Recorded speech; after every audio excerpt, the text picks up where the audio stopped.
Pakistan is a one sport nation. It's just cricket. ठीक है, हम बड़ा ज़्यादा उनको प्यार करते हैं क्रिकेटर्स को, वो भी जीतते जाते हैं, याद रखिएगा। और एंड ऑफ द डे बच्चों को अभी से समझाएं कि बेटा ये गेम है, किसी ने हारना है, किसी ने जीतना है, ये जंग जुग नहीं है। And secondly, to Pakistan team, my message is, okay, they had a couple of hiccups. It's okay, not a problem. You lost 2 games to England, 1 to Ireland. ठीक है, कोई बात नहीं है। अब वर्ल्ड कप आने आ गया है, बस पहली से शुरू है, पर कल से मेरा ख्याल है शुरू है, और इनका पहला मैच 6 को है।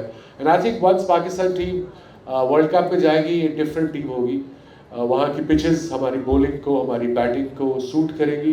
एंड एज अ नेशन हम क्या कर सकते हैं? अब अपने लड़कों को सपोर्ट ही कर सकते हैं ना, हमने नहीं करना तो क्या हमारे हमसायों ने करना है।